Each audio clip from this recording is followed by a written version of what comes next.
Recording in progress. Okay, welcome to the public portion of the Chatham Township Committee meeting on April 25th, 2023. Can we all rise for a Pledge of Allegiance? I pledge allegiance to the flag of the United States of America and to the republic for which it stands, one nation, under God, indivisible, with liberty and justice for all. Now, Greg, do you need to make note of Committeeman Choi's attendance now? Yes. Okay, you're good? Okay, I'm going to start off this evening with a moment of silence for former Chatham Township Police Chief George Conrads. If we can all take a moment.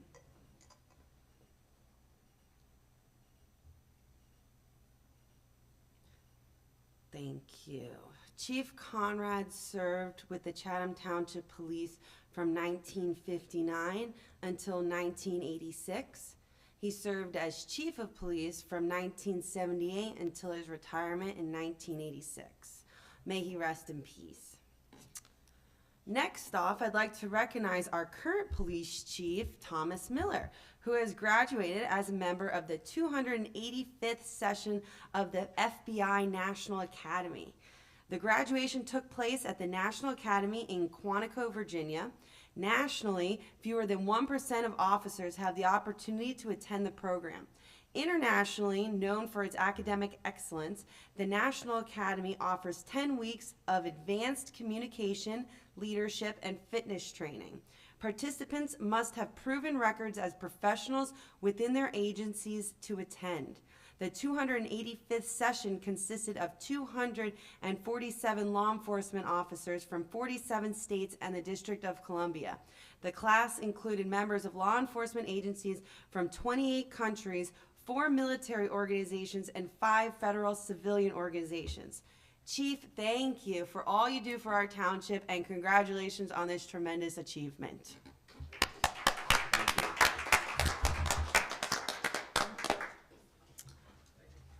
Thank you. Okay, on a different note, I am thrilled to announce the introduction of the 2023 budget, which includes no additional tax rate increase, a reduction in our open space tax while maintaining our superior level of service, improved fund balance, and continued capital improvements. Our township has always been committed to providing exceptional services to our residents while being fiscally responsible. This year's budget is a reflection of that commitment, and I am proud of the hard work and dedication of our Finance Committee, in particular our Administrator Ziad Shihadi and our CFO Deb King, who have worked diligently to make this possible. With no additional tax rate increase, we are able to ensure that our residents are not burdened with any added financial strain. Additionally, we have managed to reduce our open space tax while still preserving the beauty and natural resources of our community. I am particularly pleased to report that our fund balance has improved, which provides us with the flexibility to respond to unexpected challenges and maintain a healthy financial outlook for the future. Our continued investment in capital improvements, such as road repairs, infrastructure upgrades, and public safety initiatives, ensures that our community remains a safe and thriving place to live, work, and raise a family. As always, I want to thank our residents for their continued support and feedback, which helps us make these informed decisions for the betterment of our community. Thank you for your attention, and I look forward to working together to ensure a prosperous future for Chatham Township. Now we're going to move on to the approval of the consent agenda. Does anybody need to remove any items? I'd like to remove item 1, resolution payment of bills. I have a few questions. Okay. Anything else? Can I get a motion to approve the consent agenda with resolution 88 removed? So moved. Is there a second? Second. Okay. Do we vote? All in favor? Aye. Aye. Aye. Okay. Now we're going to go on to committee reports. Committeeman Choi? do you have anything to report? I do not. Okay. Committeewoman Ewald, do you have anything? Yeah, my committees have a lot of activity going on, so I have a lot to report. Mr. Shahadi and I met with the Historical Society members, I think it was last week, to go over the upcoming construction project and to do kind of a pre-planning meeting, because they're going to be going into the bid process. So we want to make sure the town, that we had that connection and that we're able to support them and help as things move along. So it was a great meeting. It was great to get a close-up view of everything that's going to be done, all the work that's going to be done. And, they've done a fabulous job on behalf of the township to get that grant money to take care of that wonderful community asset. There is the Pathways of History tour, starts May 6th. It's running the weekend of May 6th and 7th. The Red Brick Schoolhouse is on the schedule for May 6th from 12 to 5. There's really a lot of very interesting sites on the tour, so I encourage residents to try and go that weekend. And then May 21st at 3:30 at the library, there's a presentation on New Jersey's horticultural history, which should be pretty cool as well. For the Senior Center, they had a very successful shred event. Thank you to the community for supporting our Senior Center. You can still drop off sneakers. They're doing a gently used or new sneaker collection, and you can drop off at the center through next Wednesday, May 3rd. The garden tour, another of the Senior Center's fundraisers, is Saturday, June 3rd from 10 to 4. And you can purchase tickets in advance or day of. There's a little bit of a savings if you purchase in advance. For ticket purchases, you can go online, chathamseniorcenter.org.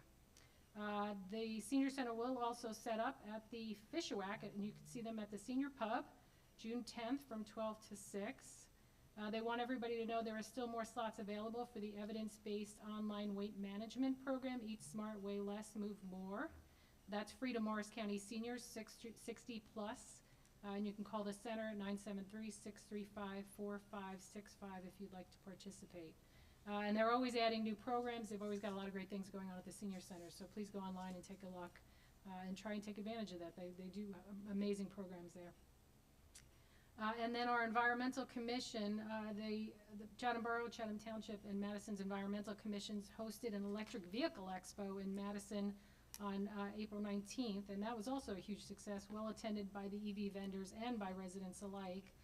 Personally, I learned a lot about EV bikes, which apparently it's pedal assist, so it's not as lazy as I thought it was.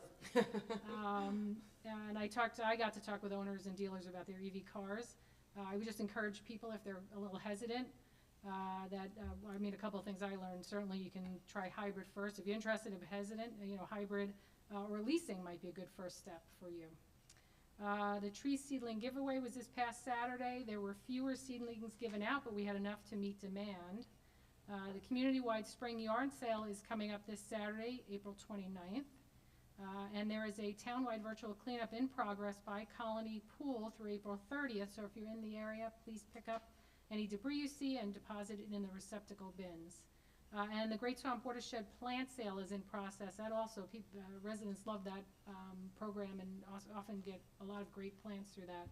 The plant sale is in progress, and the delivery of plants is planned for May 6th. I think that's all that I have. Wonderful. Committeewoman Lummis? Thank you. Yes, okay, for under utilities, we have the annual flushing for New Jersey American Water is ongoing right now. So if your taps are discolored this week, the advice is to run them until they are clear. So that's the annual water flushing from the utility, and there's nothing to be concerned about if your water is cloudy or has a color to it. You can just flush. You can just run it until it's clear. The next item is recreation. We met and discussed the improvements to tennis courts, so we're working on that, and we are anticipating a upcoming agreement, recreation shared service agreement with Chatham Borough that we're excited about. For Colony, registration's open for the summer season, so if you're looking for a pool membership, Colony is the place. That's all. Great. Okay, we're going to go straight into our public hearing of citizens. Currently, the committee meeting room is open to the public, and we look forward to having you join us. Additionally, this meeting is being made available for public participation remotely. If you're watching via Zoom, you may speak during the public comment session by following the Zoom instructions to raise your hand. Whether in person or online, when you're recognized to speak, please say your name, spell your last name, and give your street number. As a reminder, all public comments will be limited to 3 minutes. Rather than use any of your time answering questions, we will wait until you finish speaking before responding. Each member of the public will be limited to 1 comment during the public comment period. Written comments submitted to the Township Clerk before 3 p.m. today will be read during the public comment sessions, and written comments are subject to the same guidelines as oral comments. Duplicative written comments may be summarized rather than read in full, according to guidelines issued by the New Jersey Division of Local Government Services. No written comments. All right. Anybody want to speak here? All right. Is there anybody on Zoom? All right. Well, then we are going to close the public hearing of citizens and move straight into the budget presentation. Thank you, Mayor. For those at home, my name is Township Administrator. For those at home and watching later by broadcast, my name is Ziad Chaddy. I'm the Township Administrator for the Township of Chatham, coming on almost a year. And so I thank the governing body for the opportunity as administrator, but also to prepare a budget for your wonderful community, community that I take as my own and I treat as my own in terms of my interest in making sure that the budget is a sound budget that will chart a great path for the township moving forward. I call this budget this year the Transition and Transformation Budget, largely because, and just for the clarity of those at home, the Finance Subcommittee is Mayor Ashley Felice, Committeewoman Stacey Ewald, myself, and our wonderful CFO, Debbie King. And the reason I call it Transformation and Transition Budget is because there's been a lot of change this year. One, the fact that this is my first budget, but also giving it a fresh set of eyes. The Finance Committee this year was a bipartisan representation of the governing body, both Mayor and Committeewoman. Mayor, she's an attorney with a Master's of Business Administration and a former owner of a successful healthcare services business, and Committeewoman Ewald, former audit management and finance professional of a Fortune 100 financial services firm, and she also has a Master's of Business Administration. And our CFO should not be discounted at all. She's a township employee of nearly 25 years with some incredible institutional knowledge, and she's got unparalleled insight into the town's financial operations, and she really hasn't had the opportunity, in my opinion, to truly flex her budget expertise, and I think she's done that with this budget, and I give her a lot of credit and thanks for her involvement in this. Along with the transition and transformation, there's been a lot of personnel changes in the last year. Namely, one township administrator, but also we've had a new administrative assistant in administration, a tax and utility collector that started recently, a new construction official, a new technical assistant in the construction office, a recreation director and pool manager, and a finance clerk. And I think all of this has lent to an injection of fresh blood, some ideas and perspectives, all of which is an opportunity for new efficiencies and improvements. And I think that's reflected in this year's budget. Some of the fiscal and operational changes, and this is just a sampling, but I think they've also lent to forming this budget, includes our new cloud-based accounting system. We've moved that to the cloud. That allows more access and more instantaneous access. It's paperless, and we've got some new controls for procurement through some of the changes we've implemented this year. The department heads have been, I think, a lot more involved in the preparation of the budget than they ever have been. And that helps us get a sound budget, but also ensures that they're going to be accountable to their requests throughout the year, and also responsible for their allocations, both operational and capital. And during the process, we involved a very thorough analysis, and again, that involved the department heads and the CFO, but looking at historical records, a really thorough analysis of the actual costs to run different departments and services, and then start to apportion some of those expenses to the correct departments, budgets, and the funds. And I think you'll see that in some of the increases and decreases in the departments this year. Some small examples include the postage charges, but larger examples include the debt service related to open space, and even insurance and benefits as it relates to our sewer utility. And again, all of those are reflected in this year's budget. So along that line, the budget preparation this year shows a lot of the legwork to pave the way for, I think, a simpler and faster process in future years.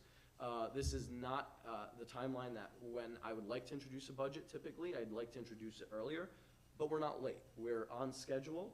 But because of this new process, the spreadsheets we've used, the tools we've used, being very meticulous, it's put us a little bit behind than I would like to for this year. But I think moving in next year, everything that we've laid the groundwork with is gonna tie into this one document that served as the basis for the budget this year, and also serve as a guardrail to be fiscally disciplined in the implementation of the budget.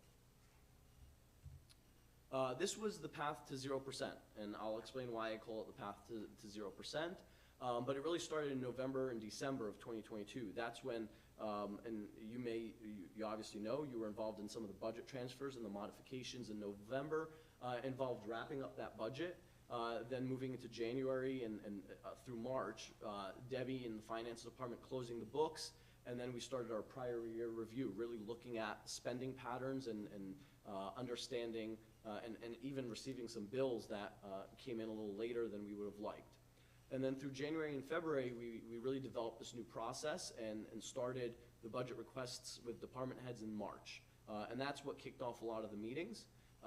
There were a lot of deadlines for reporting and mandates that take up a lot of time from the finance office at the end of the year, so that's also lent to why some of the shifts and the timeline were up until January, February. My hope is that for this year, we'll be starting those in November, December, now that we've got this framework.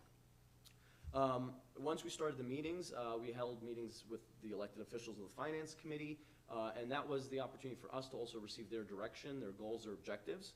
Mayor Felice was very clear. She wanted a flat tax, 0% increase for everything that was within our control, and that's why I call it the path to 0%. We had countless meetings, calls with staff, included the CFO, department heads, our auditors, and then we offered a draft of the budget to the Finance Committee in March. That resulted in a few more revisions. And then the last 2 weeks were really quality control of that budget. We made some more final changes. The auditors transposed the budget into the state forms, and with the CFO, prepared it for introduction for this evening. Just to clarify for the public and anybody that's interested, in addition to tonight's presentation, the presentation is going to be repeated on May 9th before the workshop meeting. I'm going to hold that public session for the public, any residents that are interested. And then we'll have a final presentation on May 23rd when the budget is scheduled for, and finally, hopefully, adopted. And the culmination of all of that is really thanks to all the hard work of everybody involved, but again, thanks to Mayor Felice and Committeewoman Ewald. I think the budget that's presented this evening is ideal for the township.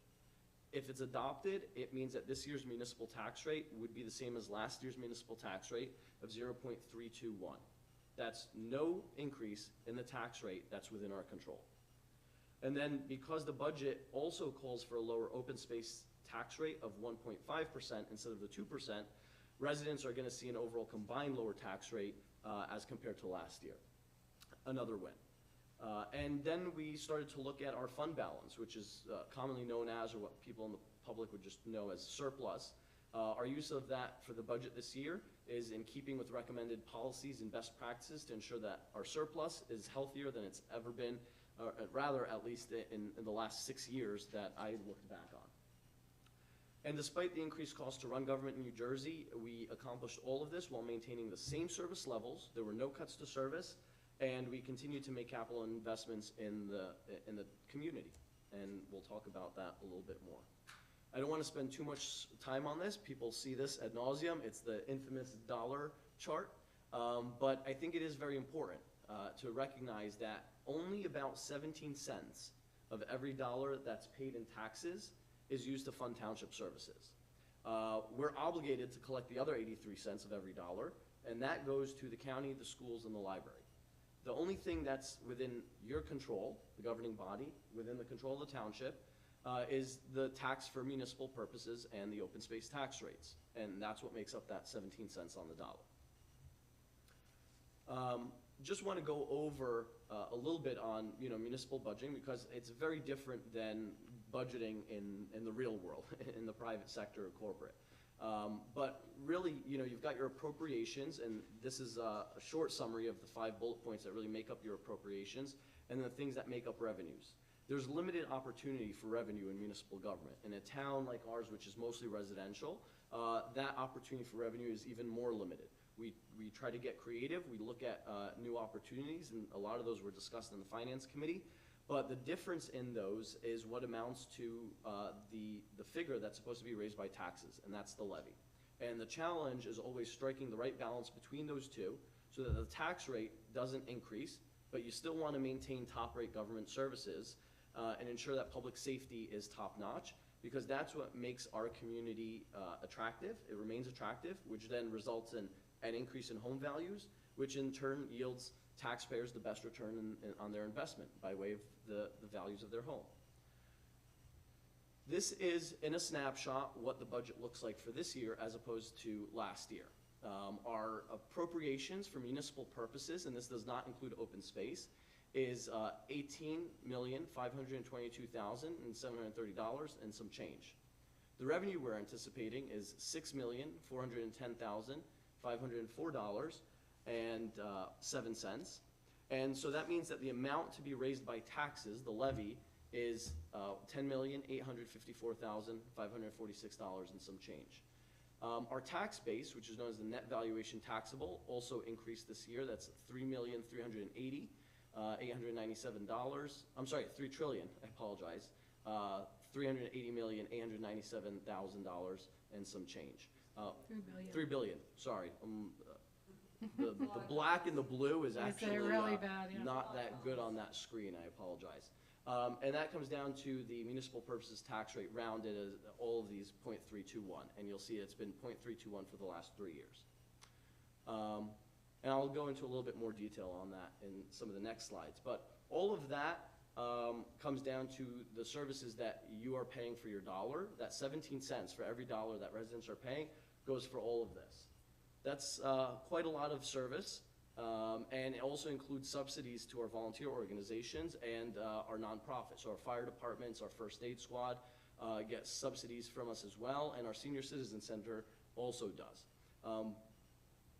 And on the next slide, you'll see a detailed breakdown by dollars and cents of what I call these movers and shakers, the top 7 expenses. These top 7 right here make up 71% of our budget. That's emergency response and safety, that's 20% of our appropriations, and that's police, that's fire, that's EMS, that's dispatch, that's the fire hydrants, their equipment, their salaries and wages, all of that goes into, and the charges, like I said, for the fire hydrants, all that goes into the emergency response and safety at a cost of, for this year, $3,770,526. When you look at the difference compared to last year, that was a very nominal increase of only 1.75%.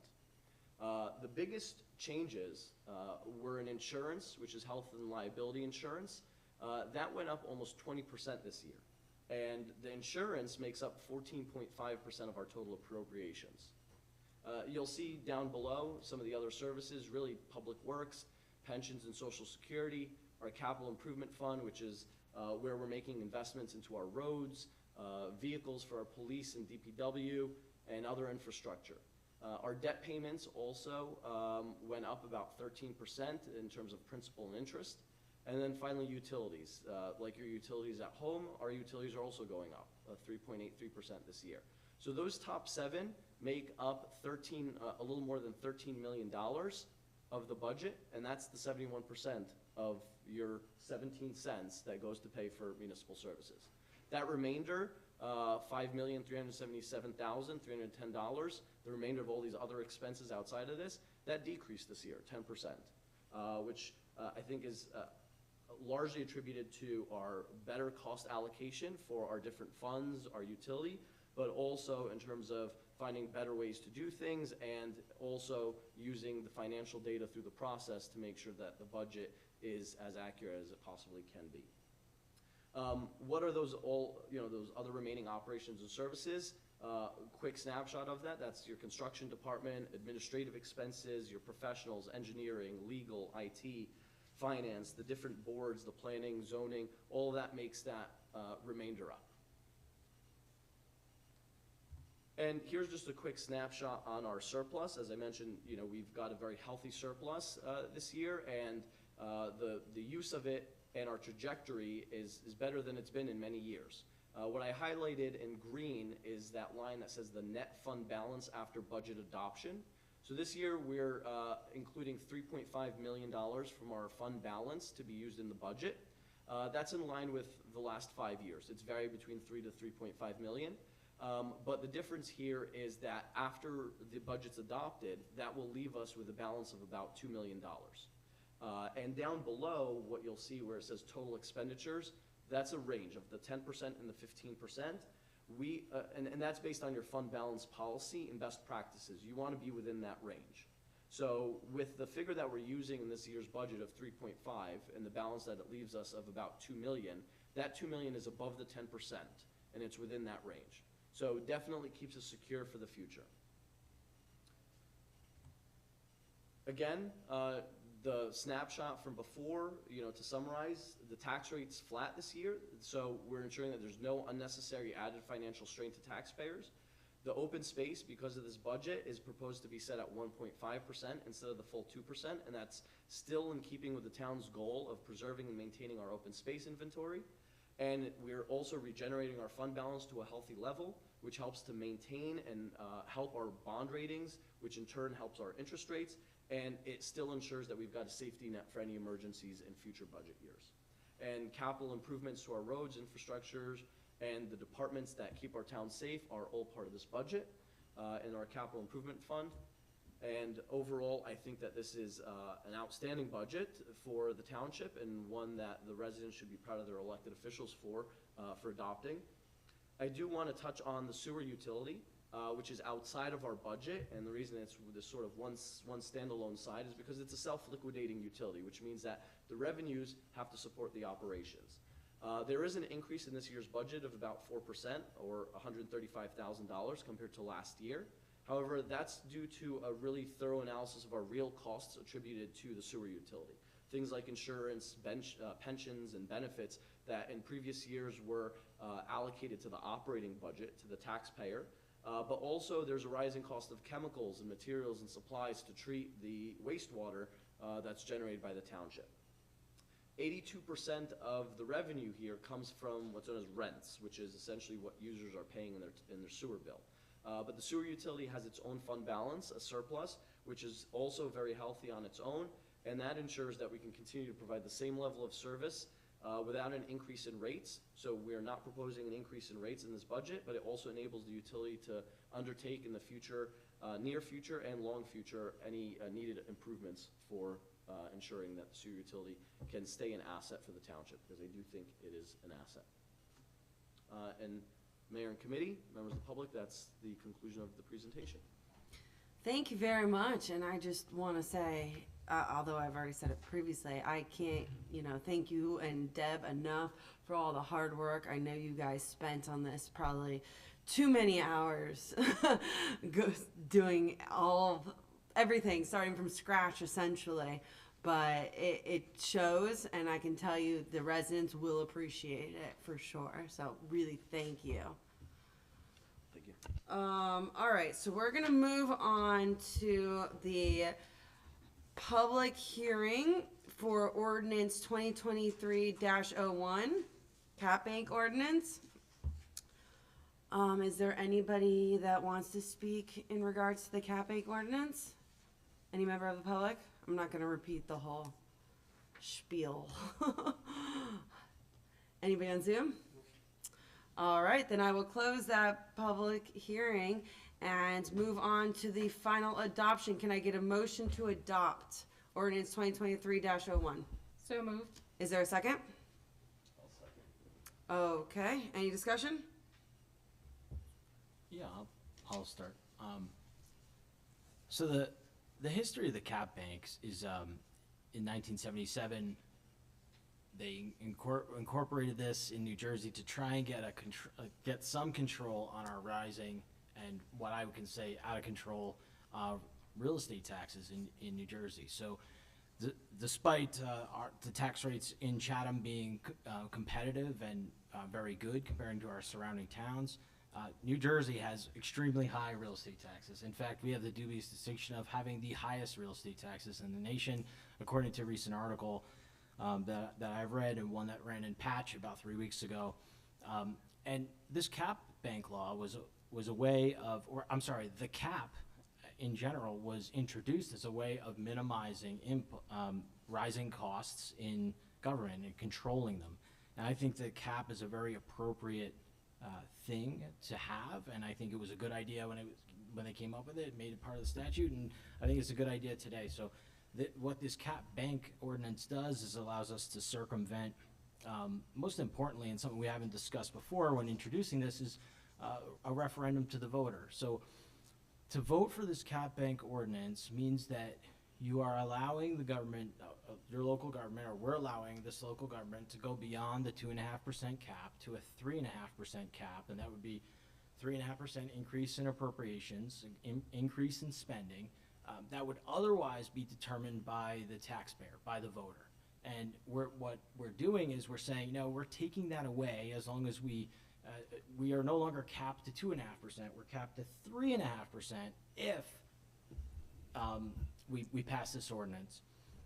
And that loophole excludes the public. So normally, we could still, if we needed this, the cap, to bust through the cap, we could do it, but we'd have to put it before the voter, and they'd have to say yes. So we're taking away a vote from the voter, and I don't think that's a good idea.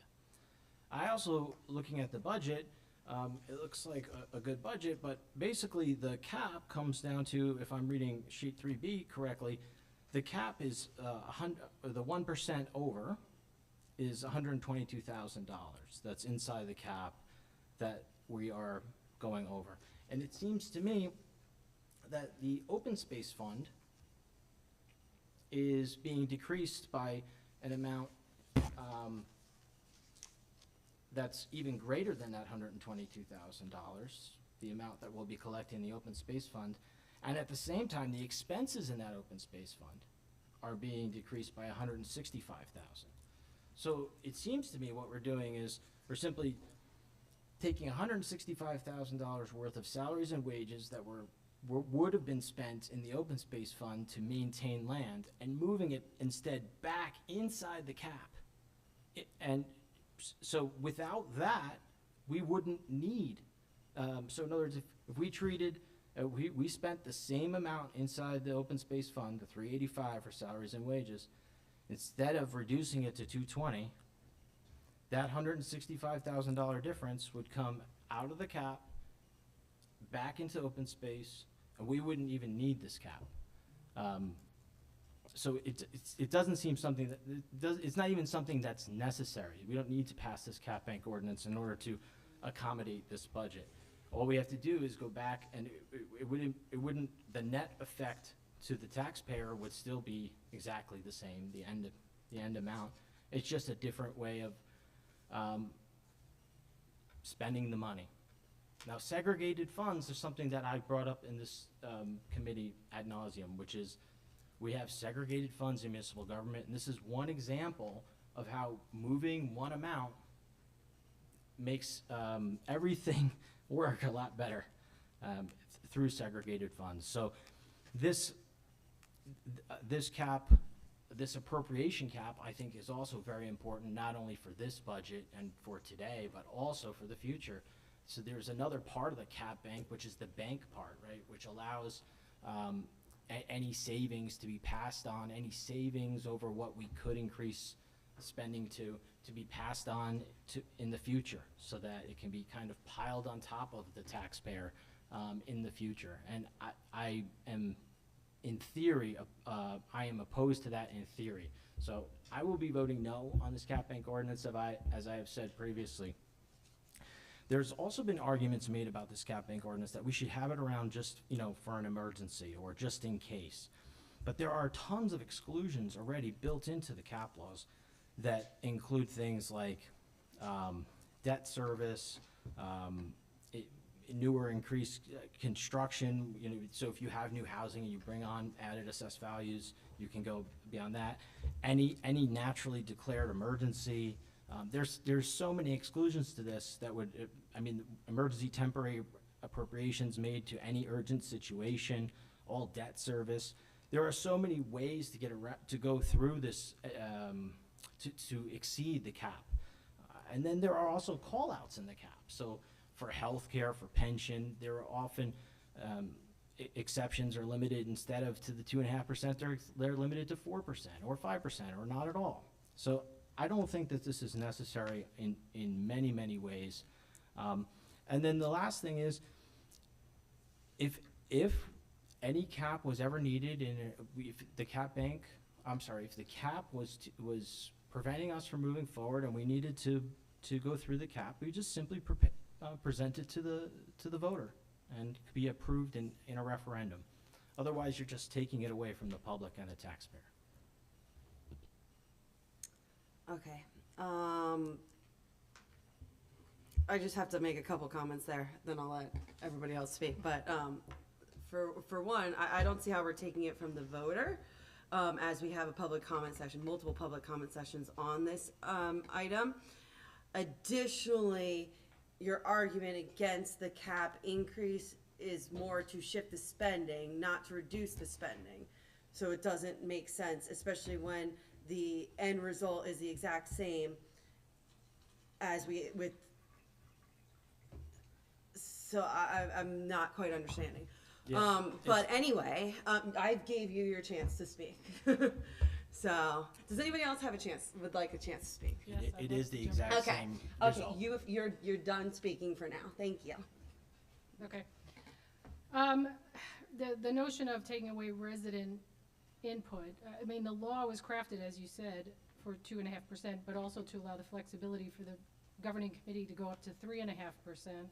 And as Mr. Shahadi showed, there are a lot of influences outside of the administrator's control, outside of our control, that are pushing the budget up far beyond a 2.5% increase within that appropriations cap limit that we have. So the law allows for this increase, and even the 2.5% is a judgment that this township committee makes. It could be 1.5%, and we are offsetting on the open space side. So there is some flexibility and some judgment that was built into the process. Regarding moving the money from open space funds to the operating, but it's you're taxing here, you're taxing there. So that in itself is not an issue. But if you'll recall, our CFO had to reclassify funds within the operating budget because there was money attributed to the open space fund that we couldn't justify in the open space fund for DPW maintenance. And you have to be able to justify if you're going to be charging off open space maintenance. That was $125,000, which more than accounts for the $100,000 that you're questioning.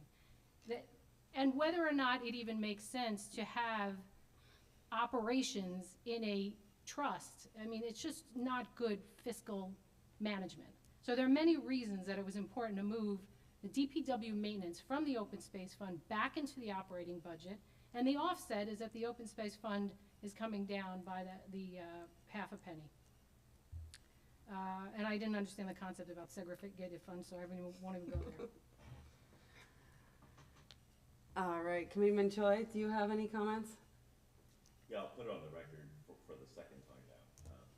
It strikes me as a prudent financial management tool that's at our disposal within temporal context. So we have the ability to add this tool into the toolbox right now. There's a window for it for which it's applicable.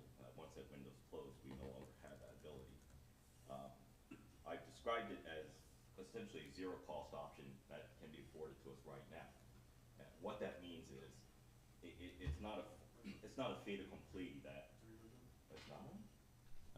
it's not a fait accompli that the governing body will unilaterally address any unforeseen or unmanageable expenses within that appropriations category up to the max of 3.5%. Anything that happens above and beyond normal, I think, comes back to the committee, and it is open to public purview, open to public scrutiny, just like any other financial matter. So I don't necessarily see it as something that's being taken away to the public. It is an enhancement tool that's being availed to the governing body. Whether or not we choose to utilize that tool obviously depends on conditions that we don't know about. It may be applicable down the road. It may not be. Again, it's an option. It's something that affords us some.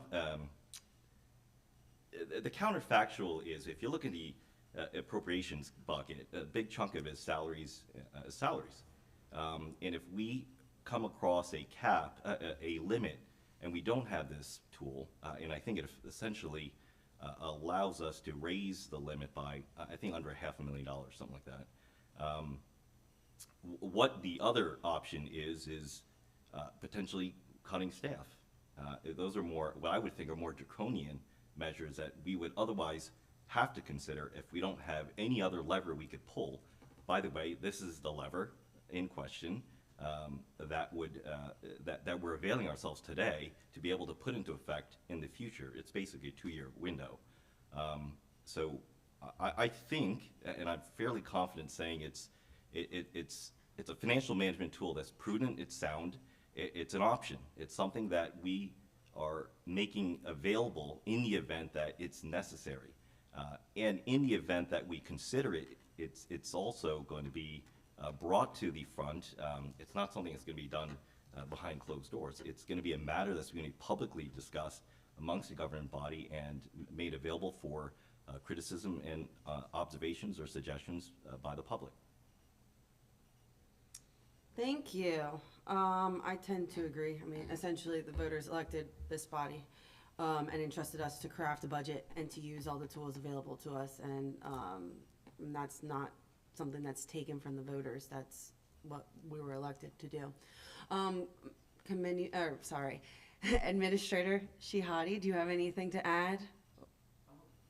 No, I mean, I think you all said it well. I think the testament to the fact that this is a wise decision is the fact that you've got a budget today with a flat tax, maintaining services, and a reduction on the open space. I think we're doing the right thing, and in terms of the reallocation of those funds from the open space budget.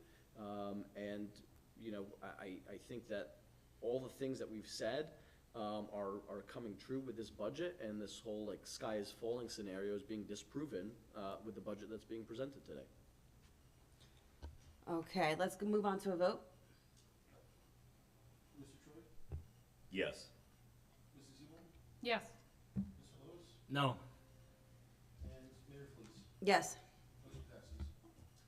Okay, moving on to the public hearing of ordinance 2023-04, impervious coverage clarification. Does anybody want to speak? Seeing nobody here, is there anybody on Zoom? No. All right, then I'm gonna close that public hearing and move on. Can I get a motion to adopt ordinance 2023-04, impervious coverage clarification? So moved. Is there a second? A second. Okay, any discussion? Mayor, just for the record, the planning board deemed this to be not inconsistent with the master plan. Perfect. Which means that you're free to adopt it. Thank you very much for that. All right, let's go on to a roll call then. Mr. Troy? Yes. Mrs. Ewell? Yes. Mr. Lewis? Yes. And Mayor Flees? Yes. Motion passes. Okay, now we're going to move on to the introduction of ordinance 2023-05, open space tax. Can I get a motion to introduce? So moved. Is there a second? I'll second. Okay, do we discuss these Yeah, all right. Is there any discussion? All right, can we go to a roll call? I have Oh. a discussion. I Okay. would just say that I think we have a wonderful township. Open space is part of it. When I ran and campaigned, I told the voters that I was in favor of the open space tax and to have the open space tax to fully support open space. What it does is it helps to segregate funds just to open space use. And according to our ordinances, and specifically the open space ordinances, that includes active and passive recreation spaces and open spaces, and collecting of this annual levy in order to maintain, modify, and improve those spaces. Maintenance of those spaces is purely labor. It is almost purely labor. So that you're talking about cutting fields, clearing paths, cutting trees. You're talking about making sure that things are safe, making sure a parking lot is useful, available in whatever season it is. So open space requires maintenance. It was contemplated when it was put before the voters for a referendum, when they approved the open space tax. It was contemplated in the crafting of the ordinances, and that maintenance was included. If you think about it, when we have acquired 490 acres of open space, according to our audit. 490 acres of open space was acquired over time, over that 20 years or so that we've had this. Now, of course, acquisition is wonderful. People want to acquire open space. But at some point, there's going to be less and less open space to acquire, and that open space has to be maintained. If you maintain the open space tax, you can maintain the open space you have. And by keeping the funds segregated, it lets the public know that, yes, the money that was collected for this is being used for that purpose. It's a very transparent way to present to the voter what it is that they're voting for. It may be convenient to put all of this into the operating budget, and it may help appropriations to grow from year to year. But I'm not in favor of growing the government. I'm in favor of limited government. I'm in favor of using fees, using collected taxes for the purposes that they were designed, and specifically in this case, people are very supportive, including myself, of open space. I don't think reducing the open space so that the money that is used to maintain that open space can be shoved into the operating budget is a good idea. That's why I think we should not introduce this ordinance in this form. I think it should be instead the full rate of the open space fund. And as I understand it, we wouldn't need this ordinance at all. And what would happen is this would revert back to the 2 cents instead of the penny and a half that it is here. So you're gonna hear me vote no on this. And the reason I'm voting no on it is not because I'm against open space or I don't want to acquire open space or that I don't want to maintain it. You're gonna hear me vote no on it because that will revert this back to a higher rate. And what that will allow us to do is to, when we adopt the budget, we could modify it and appropriately represent the maintenance of open space in the budget and have that money available. So a vote no on this is a vote for open space. It's a vote for more fully funding of open space. Okay, one thing I just need to say is, how is lowering a tax for our residents actually growing the government?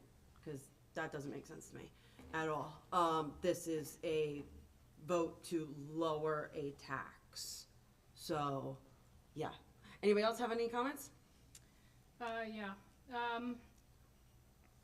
Where to begin? The open space was intended primarily for acquisition and improvement. The idea of booking DPW salaries and things related to staffing to a trust account makes absolutely no sense. It's just not fiscally prudent.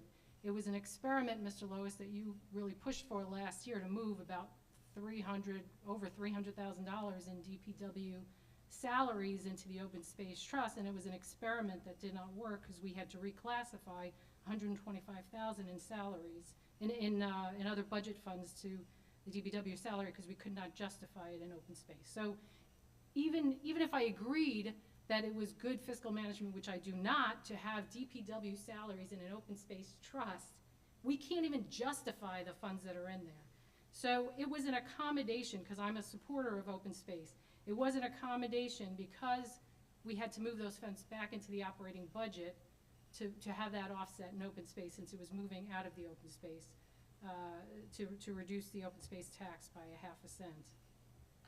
I was directly invoked there, and I will just say that I She's not 385. finished speaking at the moment, so you need to hold off, please. Sure, absolutely. I'm going to let him go ahead because I lost my train of thought when he jumped in. So Sure. So the 385,000 that's represented as expended in 2022 was $165,000 over the 220 that's being appropriated in this proposed budget. That was the expended amount. So this included the modification. So the 165,000 of maintenance of salaries and wages, so 165 plus the 220 that's being proposed is roughly the value of what the maintenance that was done on that land. Now, we could have a discussion about how that was calculated, but I won't even go there because I don't need to. The 165 is greater than the amount of the 122,000 that's inside the cap. So that, the increase inside the cap. So that's not really a discussion or germane. If you're saying salaries and wages should not be attributed to a trust account ever, well, we are attributing 220,000 to the trust account. So that argument also doesn't hold. Well, I mean, That's what's we're proposed. still maintaining the open space. You're suggesting collecting more taxes, having that money sit into an account, earning, interest in our account rather than the taxpayers, until it's needed. Right now, it's not needed.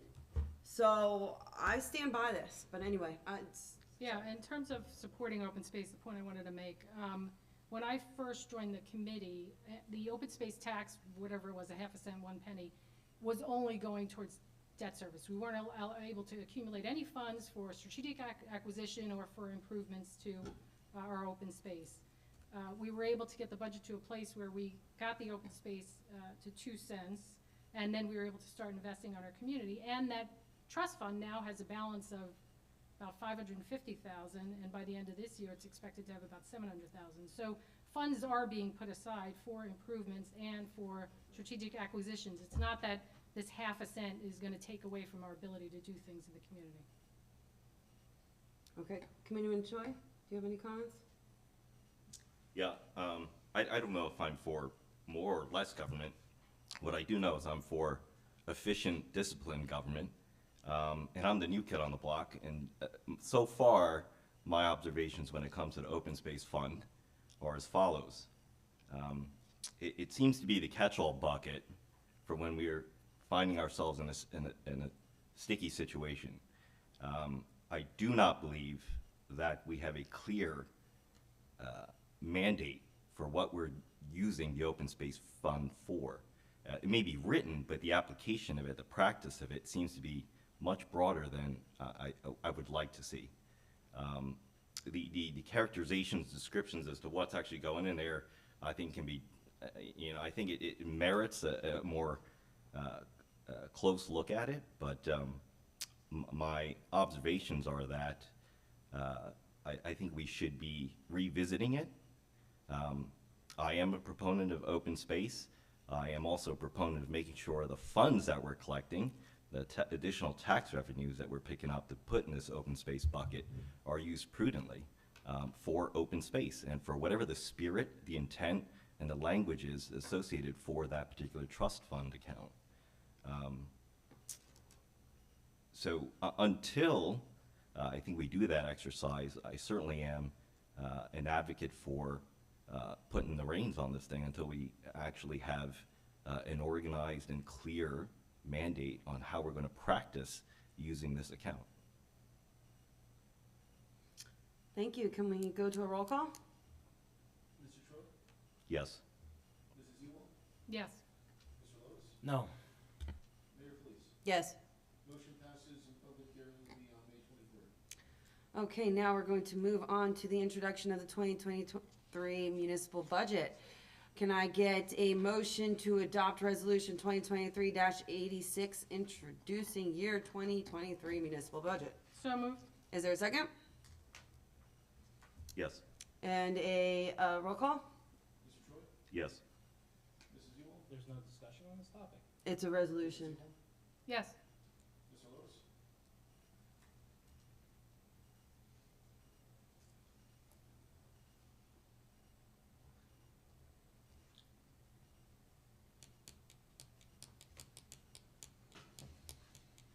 several questions about this budget that have not been answered.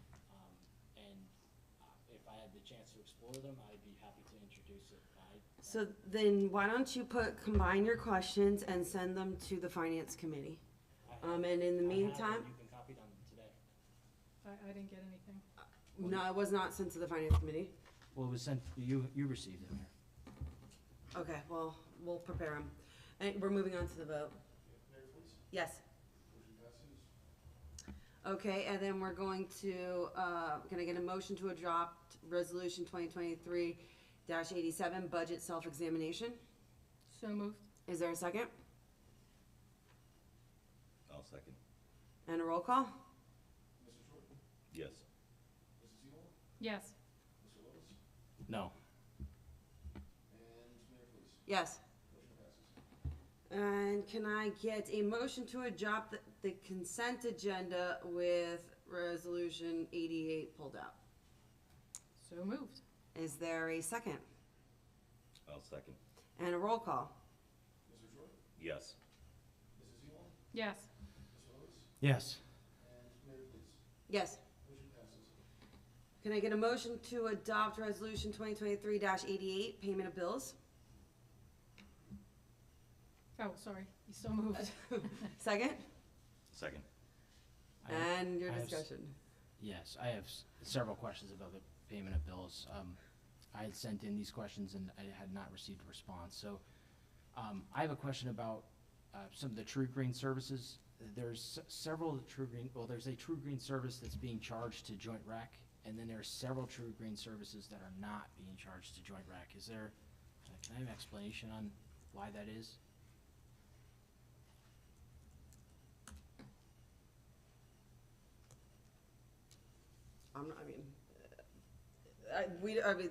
This is a time to adopt the resolution to payment of bills.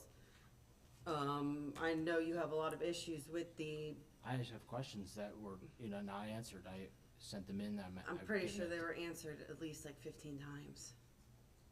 Not at And all. you've been offered multiple opportunities to meet with our CFO and our administrator. I received these bills on Friday evening. I sent my questions in by the Monday at same noon. I questions sent follow-up. For the past 6 months. I've never asked this question Missed- before. The True Green services are charged to Joint Rec in this bill on 4/25/2023, and there are many that are not billed to True Green that are not being charged to Joint Rec. Instead, they're being charged to different accounts. I'm asking why that is. Sure. You got anything? Well, per my answer from December, I think it was 20-something, about how the bill list works, and I'll repeat.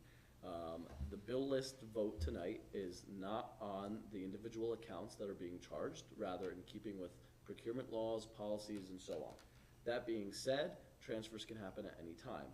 In addition to the multiple times I've explained this, department heads will put in a requisition where funds are available. We are still operating on a temporary budget. So, they can requisition a purchase to a certain account, and then later on, we can sort it out as we've done before. So, for the sake of expediency and figuring out where funds are available at that present moment, that's what we do. If at any time there's issues, we've said we can work that out anytime. There's no point in holding up a bill list for these kinds of matters. When do I get answers to these matters? Because some of these questions that I've sent in on follow-up on from the past are dating back to March meeting, or they'll date back further. I've sent in questions regarding the scanning equipment, and then you'll tell me, well, once the finance subcommittee has a chance to meet, then we'll know the answer, and then I'll give that amount of time to elapse, and then I'll ask again in, let's say, a workshop, and I'll say, well, that we don't have the answer here, and then I'll ask again via email, and I'll be told, well, we can't give you the answer to that. You can make some time to come in and meet with me, and I'll say to you, well, it's I have to vote on this on Tuesday, and I don't have time between Monday at noon when you ask me to come in, and Tuesday night at 6:30 in order to come in and meet with you. I also had asked you questions between executive and here, and you left when I started to ask you those questions. So I have time that's available. We had over half an hour, and you decided to leave the room when I asked you those questions. No, Committeeman Lois, what you did is badgered me, okay? You bullied and badgered me in a moment when it wasn't appropriate, without the presence of the mayor and the committeewoman who are also on the finance committee. That's a direct So that- accusation. It's and a I'll- direct accusation, That and I I've stand by it, witnessed. Mr. It's a Lowe. So if direct- you want to make accusations, you've also asked for a lot of information, and I provided you with 600 pages of documents that you asked for at the end of the year. And I've, So and now I've you're sent asking follow-up Alright, for on you- those. information, you're asking for Committeeman Lois, information, it's you were his turn given to an speak. answer as to when the finance committee would do that. We've been focusing on the budget, and as I explained, what you're voting on tonight is not which accounts are to be charged. What you're voting on is, are the charges valid? Are they in keeping with local public contracts law? Are they legal charges? So at any time, you're pretending that there's this time crunch, that you have to have this meeting before Tuesday and you vote on it, when that's really not the case. Okay. Okay, That's all I'm we're saying. gonna go to a When roll do I call. get answers? We're gonna Keep go going to a through roll this, call Mayor, now. and I'm not gonna keep entertaining these. Okay, Mr. Choi? Yes. Mrs. Seymour? Yes. Mr. Lois? Yes. And Mayor Police? yes. Motion passes. All right, can I go, okay, we're going to the final hearing of citizens. Anybody want to speak? Anybody on Zoom? All right, then can I get a motion to adjourn? So moved. Is there a second? Oh, Yeah, did I make that clear? Oh, I thought I made that clear. Okay, is there anybody in the public that wants to speak? They're welcome to come up. All right, well then, having seen nobody on the public or in Zoom or wherever else, we're closing the hearing of citizens, and can I get a motion to adjourn? so moved. Is there a second? Second. And all in favor? Aye. Aye. Thank you very much, everybody. Have a good evening, and we will see you back in 2 weeks. Yes, 2 weeks. All right, thank you.